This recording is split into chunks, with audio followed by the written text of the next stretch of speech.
Okay, what's your name? My name is Mark Patrick Dale O'Crowley, Esquire. Okay, and what is it that you do here at Mountain Temple? I was born and raised through Gardenian Wiccan, and I consider myself, at the end of the day, Gnostic, because I'm always in the pursuit of wisdom. Okay. That's funny because my program, the vlog, is called Rare Gnosis. Gnosticism, which is Odin's way, more or less, the pursuit of wisdom. And so agnostic would be the opposite. But proceed. Oh, so I'm saying it wrong? No, you're saying it right. Oh, okay. I've always heard it as Gnosis. I received my hammer in Norse mythology. I did the bleeding, actually, in the circle before, where you have to cut yourself and clean your hammer. And Norse mythology is 9 noble virtues, which is courage, hospitality, honor, industriousness, perseverance, self-reliance, truth, discipline, and fidelity. And it's just the creed I live my life with. What actually Crowleyanity, in the end of the day, is do what thy will shall be the whole of the law. Okay. And that's another one. So, you being a Gnostic, does that mean you believe Jesus was married and all that? I don't follow false deities, more or less. I'm not really into Christianity. I was raised through this. I've been beaten down through society and what, the voice of God is government, if you listen to Bad Religion, but the only thing I know of Christianity is what society has trying to shove down my throat. Okay, I noticed when I drove up here, there's a huge... pentagram. Yeah, the pentagram on the roof. Is that why you put a fence around? Because it kind of hides it? No, I just recently put the fence around so not to have leering eyes due to children here in the main road at the bottom of the road.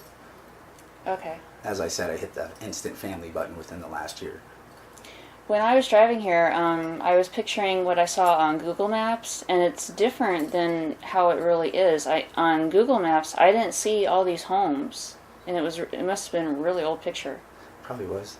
If you look at historical aerials, this place has been here, the first floor, the foundation more or less of the place, since 1962, I think. But yeah, I don't know what Google Maps you saw. Most likely different. A lot of times Probably they're an old dated. one. Yeah. Yeah. Okay, so this library I'm sitting in, I saw very briefly on the internet that somebody won a lottery, and yeah, it was my mother who won with 12 of her friends from the post office, which the post office is my parents both retired through. But it was $3.5 million with 12 of her friends. Her cut was $270,000 after taxes and everything, and the annuity was roughly just $10,000 a year.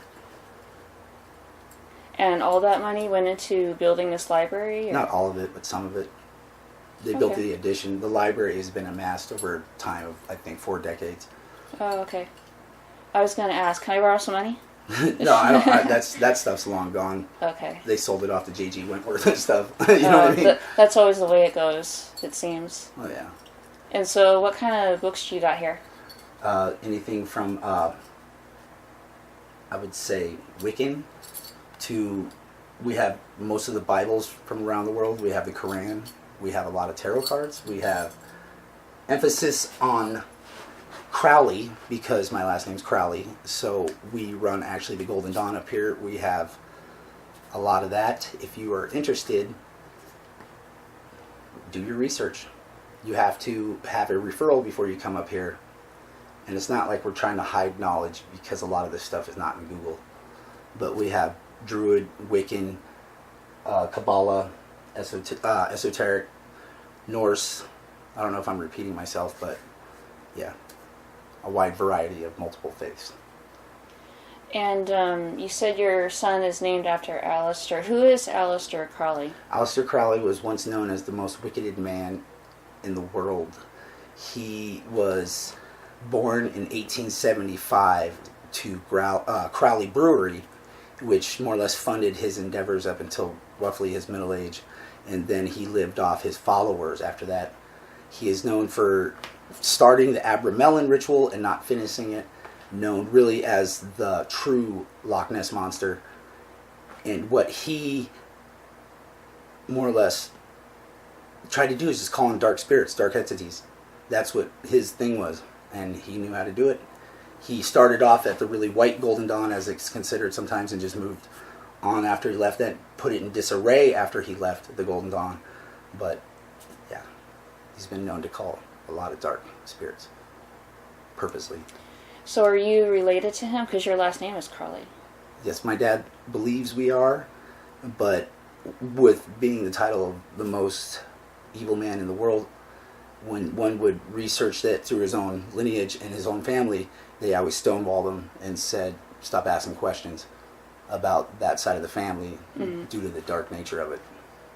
I myself am related to someone evil, and that gets kind of crazy, but yeah. Well, don't hold out. Oh, you want to know? Yeah. I am distantly related to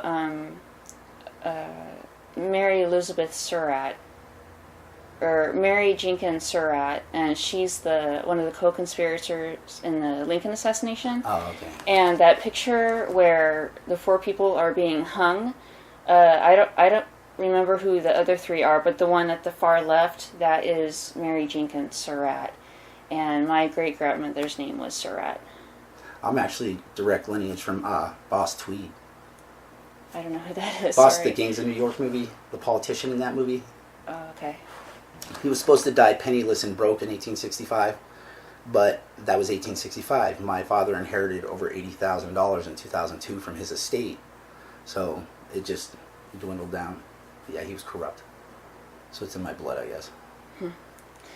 Okay, so you said you had some paranormal encounter. Yes, actually, let me just start. I had to erect a veil structure to hang a white veil to enter the circle for a Golden Dawn ritual. Previous to this, like 3 days before this, a neighbor actually passed away. He was in the house for 5 days, and they pulled him out of the house. I erected the veil, didn't have it completely finished, and had it pointed straight towards his house. Upon that happening, my youngster, which was just say on vacation with me in a gated community for multiple calendars at one time, upon being released, he was in my company. Him being of Christian faith, was very clairvoyant and would see stuff psychically with his eyes better than anybody. He said while I was walking around the yard working, he would see a 6-foot white orb behind me, and having my father previously passed, I said it was my father. But you didn't see it. No, I didn't see the 6-foot white orb that he would see all the time, but the angel of death I saw. I definitely saw that. Okay. And your friend didn't know what to make of it, and he didn't know what to make of it at the time. We were working in the yard too, and he would hear stuff, and he would think it was someone just like stalking us. And What do you mean hear stuff? He would hear like rocks move, people walking down the trail and stuff like that in the yard. He would just hear them in the yard, and stuff would move. He would see stuff move, and it would trip him out. And he said when I was not here present with him, when he would hang out here alone. And this stuff is moving around here? Yes. Okay. Oh yeah, yeah. And he would see stuff out of the corner of his eye, and he would really get sketched out, like pretty bad from it. But on the date in question I'm telling you about the angel of darkness, or angel of death, being a temple who celebrates the 8th Sabbath of the year, we have a permanent structure for the circle. We were in the circle, actually. I was consecrating it for a ritual coming up, and he said he heard something on the other side of the fence, and I told him duck down because I thought it was a human at the time. We ducked down. I said grab a rock. He grabbed a rock. When we jumped up and looked in the direction where he said this person was, it wasn't there anymore. It had actually moved, I'm going to say, 15 yards to the right. And being in the circle, we didn't cast the circle or anything, but we were just physically in the structure. We were protected from outside entities. So the being that I thought was a human at the time didn't know what was coming. So we started hurling these rocks at the gentleman or whoever it was, I thought. And upon looking over the wall, I saw it was a 6-foot high shadow, and right when it saw the rocks coming at it, it dropped down to like 6 inches high, and then just slithered down the hill. And something I thought, it just blew my mind when I saw it. But being raised in this house, I've seen a lot of stuff I always pushed off as just, it's the cat that did it, knowing I don't have a cat. But I just didn't want to put energy into these things to let them manifest and take over my psyche. So Okay, so both of you saw the black shadow, and what do you think that was? I told him it was a badger at the time, and he said no. He said, fuck that. You have to give me this. You know what you saw. You know. And I said, damn it. And at that time, I had to put in question everything I seen before that I pushed off on something else.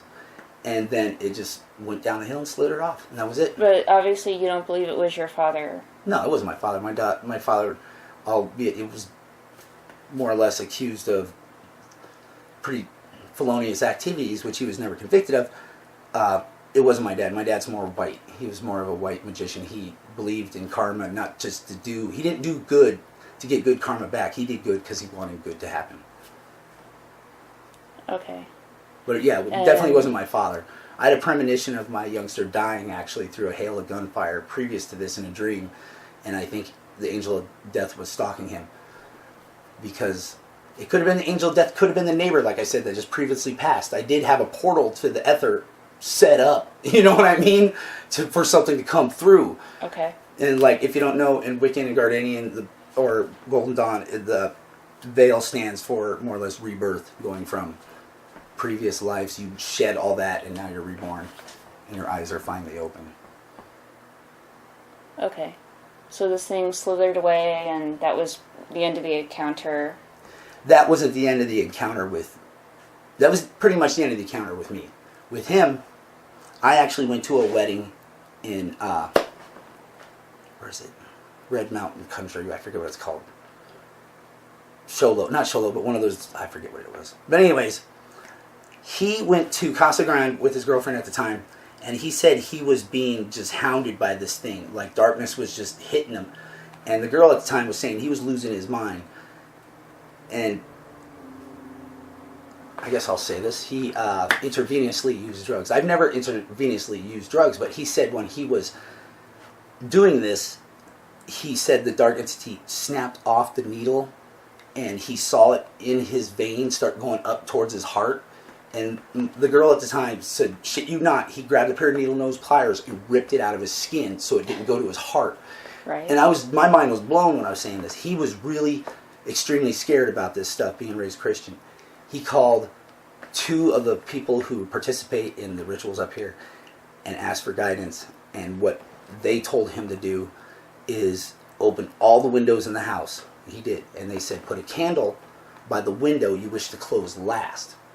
They said, then just through, not window shins, but clockwise, go through the house, start closing the doors and the windows. And he said when he got to that last window, there was no breeze, but the candle was blowing like it had a breeze, and he could see that thing exit out the house.